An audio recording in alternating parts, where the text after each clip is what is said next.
Hey there everybody, welcome to this short little introductory video on my new online music production class with Ableton Live.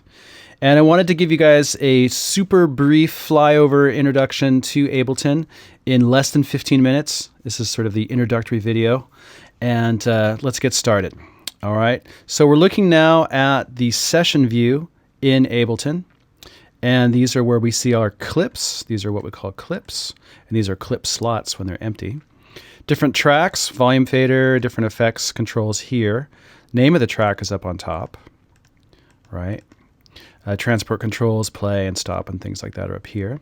This is what we call our master fader, up and down fader there.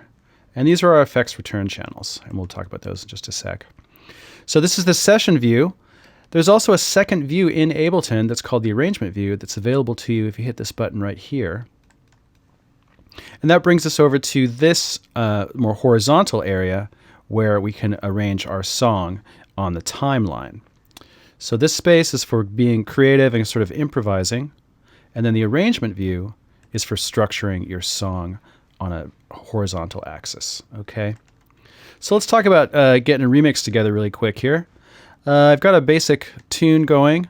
One of my remixes from a buddy of mine in Greece called Fleck, a tune called Deep Playa. Check it out. So we've got an intro here. Okay.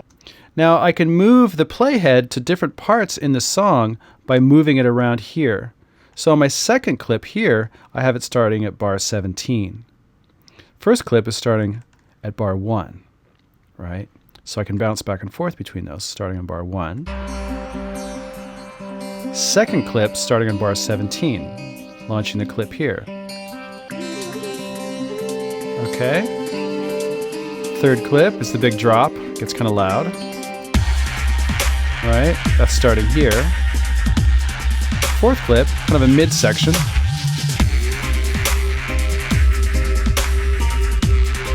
So I'm able to jump back and forth between different parts of the song depending on which clip I've selected. Okay, so that's the first thing. And the reason that everything's all synced up is because of this, what we call warp markers. We put these little yellow markers in here that pin the audio to the timeline. And we activate that by hitting this warp button right here, and then we start to place warp markers on key sections of the song. And that keeps everything sort of on the grid or in sync. Now say I want to add another set of beats on top of this track. So I have my intro here. Let's just play this a little bit. And I've got another drum loop here that I can add. Kind of a simple beat here. Right, so I can let that roll. So I've added a beat onto this intro part. Right, so we started here. And now we've got our beat playing. We've got another beat I can drop in. Check it out.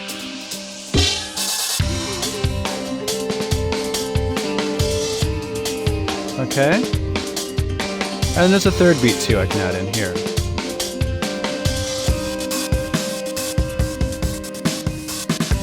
So I can bounce back and forth between all these different beats while still looping the first section of the song. All right. So if I want to add my own program beats on top of the drum loops, say for example we have this playing, and I want to add in my own beats that I program with my drum machine, right, this fella here, I can do that here. So I've created a MIDI clip and I've added in the beats. I'm going to grab this here, here we go. So here's the first drum loop playing. Now I'm going to add in this my own drum machine beats here.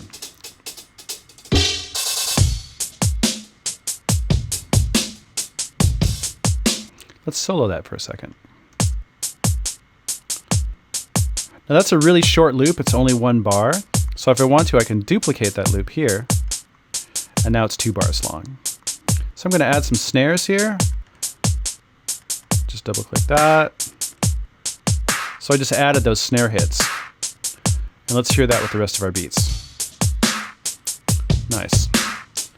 So I've created a second beat. It's a little bit more interesting. It's got some extra hi-hat patterns and stuff here. I'm going to launch that second beat now.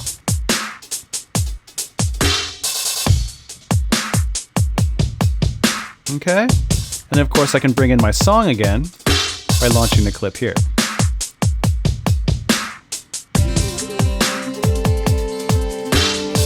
So now I can bounce back and forth between all the different sections of my song, the drum loops that I have, and the beats that I've programmed. Okay? Cool. So, say I want to start adding in my own melodic content. So I've got these MIDI instruments here. I've got what we call a sampler. And a sampler is going to play a little string section for me here. So I'm going to play that on my MIDI keyboard. All right. So let's play that along with our track and see how it sounds. Launch everything here. Let's get a little vibe going.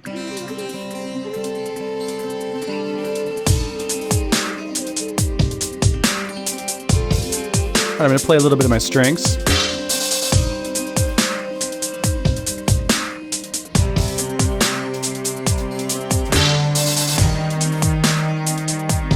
All right, so say I want to start recording that. No problem. All I need to do is turn on this session overview button, session overdub button, I should say, right here. And now I'm going to be able to record on this clip a short little melodic fragment. And I need to turn on my metronome here, so I'm going to have it count in. And I'll turn it on.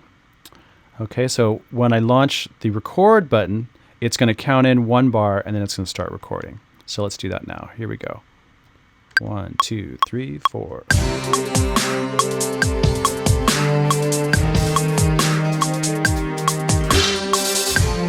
I'm recording in real time.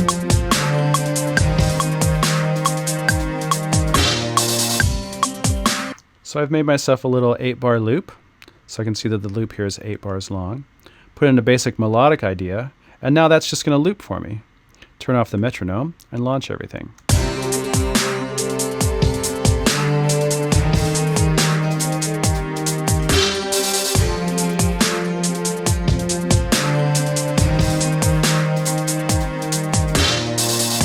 Okay, so let's say I want to change the arrangement a little bit and start adding in different instruments, but I still want to use the same melody that I just recorded. So that's super easy too. I just copy this clip by hitting right click, copy it, and I can drop it onto another MIDI instrument. So I copied the clip onto this bass.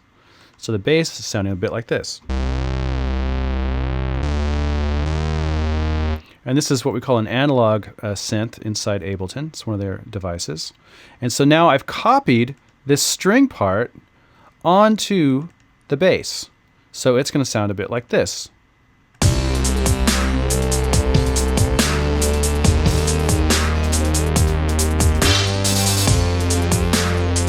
Okay, and I can do the same thing again for my little arpeggiated synthesizer here. Let's check this out.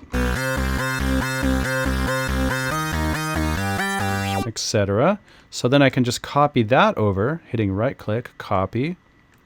Then I paste that clip into the synth, turn off the bass, and launch the synth.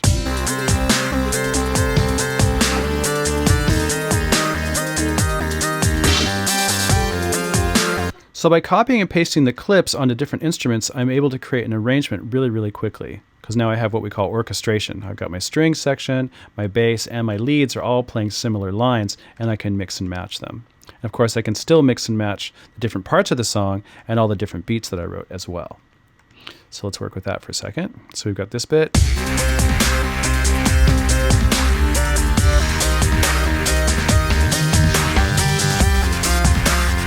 Turn things off. Bring them back in. Okay, and of course I can add effects to all the different channels as well by using these sends and the return tracks here. So on my return tracks I have a delay and I have a reverb, and I'm going to send a little bit of drums, say, into the effects. So let's do that here. Launch this second clip. If I want to add some reverb to this track, just turn up the reverb on that channel.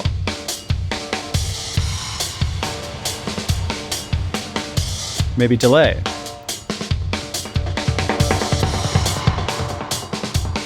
And I can do that independently for each track. So let's launch something else. Maybe I want to dub out these flute lines here. So that's the delay and the reverb. So that enables me to do sort of like dub remixes and add effects on each channel using the sends and the returns. And then of course there's always effects on the master channel as well. So right here on the master, I've got a little auto filter, which is going to sweep out the top end or the treble or the high frequencies of that track on the master channel. So let's hear that. I'm going to launch all these guys. Here we go.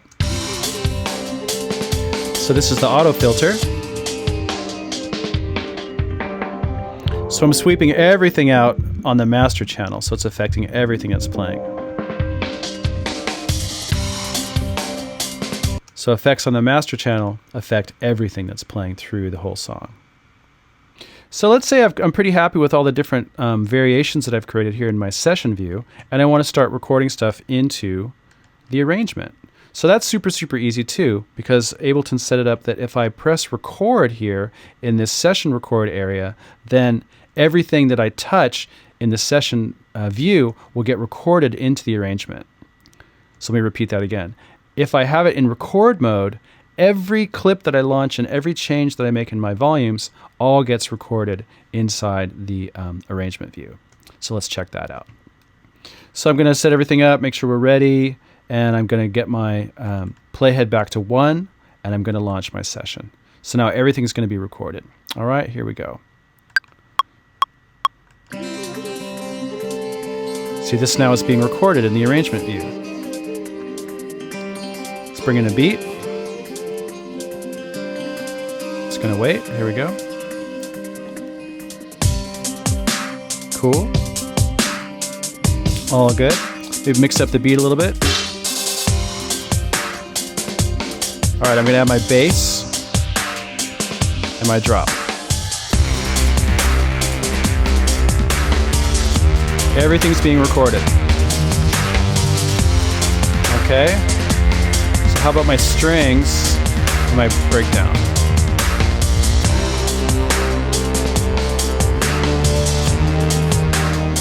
Fade that down.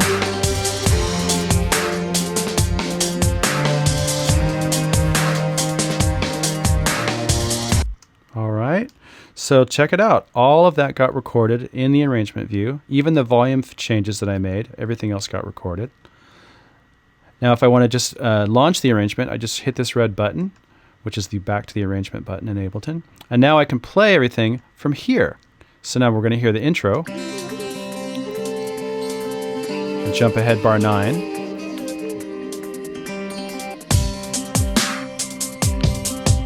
So I've made a really quick arrangement by recording everything from the session view into the arrangement. And then once it's in the arrangement, I can sort of move things around and start to kind of cut and paste and grab things and move them around, change the arrangement. So that is one of the greatest features about Ableton, is the way that you can quickly create these ideas and then take a snapshot of them and throw them into the arrangement and then begin to work out your song structure. So that's my super quick and dirty flyover of Ableton Live, and I wanted to try to cover the main sort of key features in a short introductory video. I was trying to get in under 15 minutes. I'm not sure if I made it or not. But this is basically an introduction to the larger 4.5-hour course that I'm offering. I'm super excited about this course. It's the first time that I've put together an online music production tutorial of my own content. And it was a lot of work, and I hope that you enjoy it as much as I enjoyed putting it together. So if you have any questions about content, or if you're curious about the class, please get in touch with me through my websites or my social media channels. And I'm going to be sending out teasers of the course content over the coming months. But I hope that you sign up and stick with me through the whole program. It's really a very comprehensive overview into music production with Ableton. And as I mentioned in my little intro video, we're covering Ableton Live, but we're also talking about, digital songwriting and arranging and mixing and various features of what it takes to be a digital music producer in the current era. So I hope that was cool, and I'm going to take off and get ready for this next session. Thanks for sticking with me, and hope to see you in the course. Thanks, everybody. Ciao.